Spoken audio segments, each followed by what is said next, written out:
Time is 12 o'clock. Here is the Midday news. First, the top stories. Abeokuta court orders two brothers to die by hanging for armed robbery. Nigeria's new Chief Justice pledges to protect judiciary independence. Obasanjo blames South Africa's leaders for xenophobic attacks on Nigerians. Cooking gas prices may further rise following projection hitch at LNLG. In foreign, Lesotho Prime Minister loses confidence vote in Parliament, and Ethiopia falls attacked by armed group on its massive dam project. Good afternoon, I am Ahimerio Hinan, bringing you the news in detail shortly. And now the news in detail.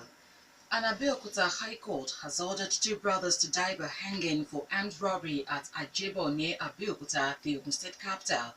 The accused, John Kuku and Fabu Kuku, who are Benin Republic nationals, had been on trial since June 2016 for robbing one Mr. Kojo Debue of 300,000 naira at Asaidu village near Ajebo in the Obafemi Wode local government area. Justice Olatokunbo Maje Kudume, in her judgment, ordered that they should be hanged by the neck until they are dead. The accused, who lived at Opik Estate in Agbara, according to the prosecution, were members of a gang who, after the robbery operation, fled into the bush where they were caught by a vigilante group. The vigilante group arrested the two brothers, shot another member of the gang identified as Kasim Olajide on the leg, which led to his death. The fourth member of the gang is still on the run. Nigeria Immigration Service has embarked on intensive raids of border towns in Ogun State to fish out illegal immigrants entering the country through Benin Republic. The state agency's area controller Ajibola Bayiroju announced this in Abeokuta while parading 3 illegal immigrants from Benin Republic arrested in Ayetoro for alleged armed robbery. Bayiroju explains that the raid, which was approved by the agency's Controller General, was due to the increasing involvement of illegal immigrants in criminal activities in the state. He listed items recovered from the suspected cross-border armed robbers as a cut-to-size gun and charms. Nigeria's Chief Justice Walter Onnoghen has promised to fight corruption by ensuring the independence of the judiciary. Onnoghen, who made the pledge while undergoing screening before the Senate at the National Assembly, says that under his leadership, there will be no need for Nigerians to see judges before justice is done. On conflicting judgment by court, Justice Onnoghen told senators that it was inevitable because judges adopt different approaches in handling cases before them. He, however, explains that there are regulatory mechanisms through appeals to resolve such conflicting judgment. Justice Onnoghen, until his confirmation, was the acting Chief Justice of Nigeria following the retirement of Justice Mahmood last November. Senate President Bukola Saraki congratulated him on his appointment as Nigeria's top judge. Onnoghen, who is the first Nigeria's Chief Justice from the southern zones in the past 30 years, is from Kuku town in the Biade local government area of Cross River State. Former President Olusegun Obasanjo has blamed the continued xenophobic attacks in South Africa on the lack of quality leadership by the South African government. Obasanjo, speaking while receiving members of the alumni of the Association of Nigerian Institute of Policy and Strategic Studies in Abeokuta, accused the South African government of failing to engage its youth by providing jobs and quality education for them. Describing South African youth as being immature and exuberant, Obasanjo charged Nigeria and other African countries to develop their countries and address poverty so that they would not be slaves in other countries. President of the Alumni Association, Lawrence Onoja, condemned the xenophobic attacks and called on the government to ensure that the lives of Nigerians are safeguarded. Inspector General of Police Ibrahim Idris has directed health facilities nationwide to treat people with gunshot wounds with or without police report. Lagos State Police Commissioner Fatai Owushini, who made this known to newsmen in Lagos, says the police IG authorized the treatment of such injuries first and then make proper reports at the nearest police station. Owushin explains that under the new dispensation, any doctor insisting on police reports before treating gunshot wounds is on his own. Reports of such treatments at the police after treatment, according to him, is to protect health facilities from likely invasion by members of criminal groups. Police are still holding on to most of the top leaders of the Peace Corps of Nigeria, including its Commandant General Dixon Akor and 49 others.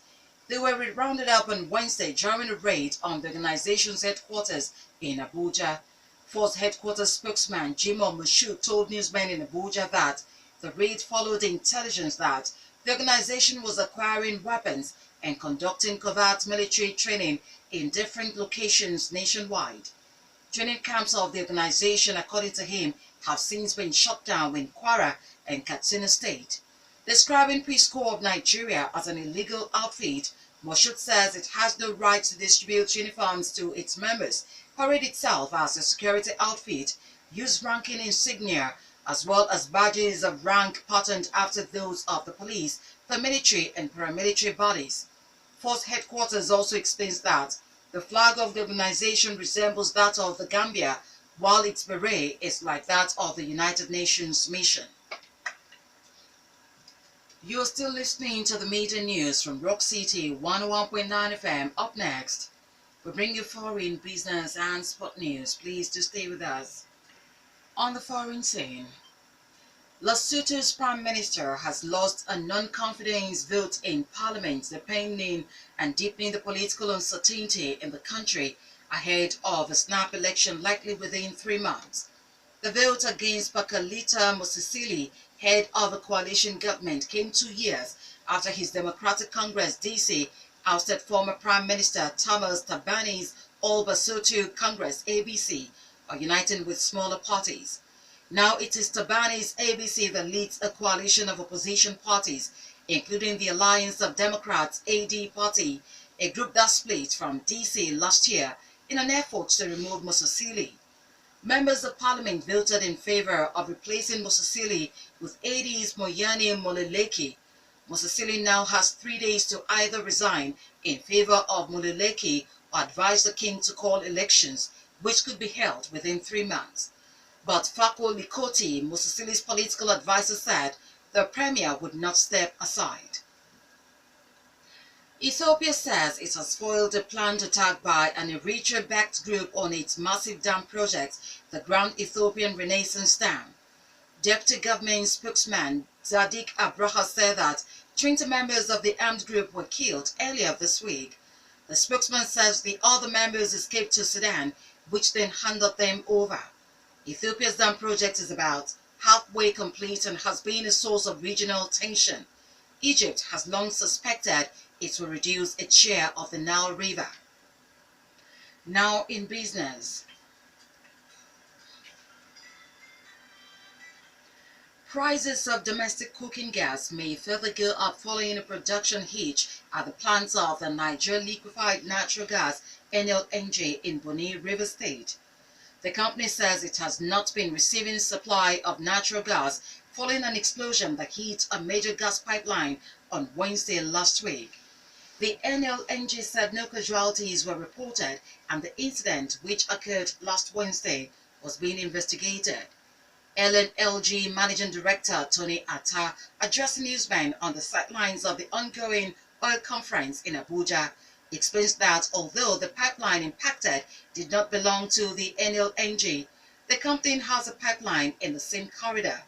The company, according to him, is partnering with a company whose pipeline was affected to restore supply of natural gas in the axis.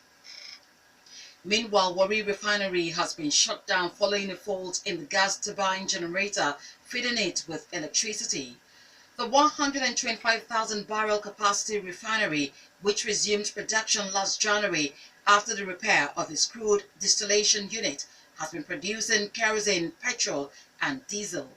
The plant operating officer Anibo Kraga, who made this known to energy correspondent on the sideline of the ongoing oil conference in Abuja, says the General Electric have been invited to fix the problems in the faulty turbine.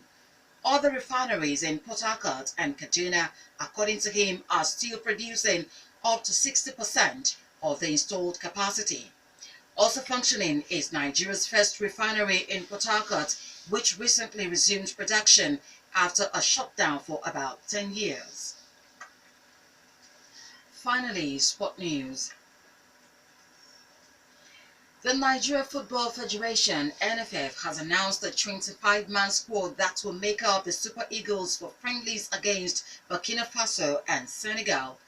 Manchester City starlet Kelechi Iheanacho, Chelsea's Victor Moses, and Arsenal's Alex Iwobi were on the list, which included a number of stars playing in Europe plus one Nigeria Professional Football League player. The squad also included Leicester City midfielder Wilfred Ndidi, Watford's Isaac Success, Ado Den Haag's Tyrone Ebuehi, and Hanover 96 forward Noah Joel Bazi getting a chance to earn their first international cap. Jan Obi Mikel and Odion Igalo were excused to allow them settle in the new teams in the Chinese Super League. Nigeria faced Senegal on March 23 before taking on Burkina Faso 4 days later at the Hive, home ground of Benin Football Club. Remo Stars Football Club have been held to a 1-1 draw at home by Kano Pillars Football Club in one of the match day 11 of the Nigeria Professional Football League. Remo Stars took the lead in the 36th minute through the club's highest goal scorer, Victor Mboma. Kano Pillars, however, got the equalizer in the 86th minute through the team captain, Rabiu Ali. Some home fans left the stadium before the final whistle as Mbwama's goal was not enough to save his team from another home draw. That was the major news, and just before we go, the major stories once again. Abeokuta court ordered 2 brothers to die by hanging for armed robbery. Nigeria's new Chief Justice pledged to protect judiciary independence. Obasanjo's blamed South Africa's leaders for xenophobic attacks on Nigerians. Cooking gas prices might further rise following production hitch at LNLG. In foreign, we reported that Lesotho Prime Minister lost confidence vote in Parliament. And also Ethiopia failed attack by armed group on its massive dam project. For more stories and to listen to us live, please log on to our website www.rockcityfmradio.com/live. Thank you so much for listening. I am Agimerio Uaihinan. Good afternoon.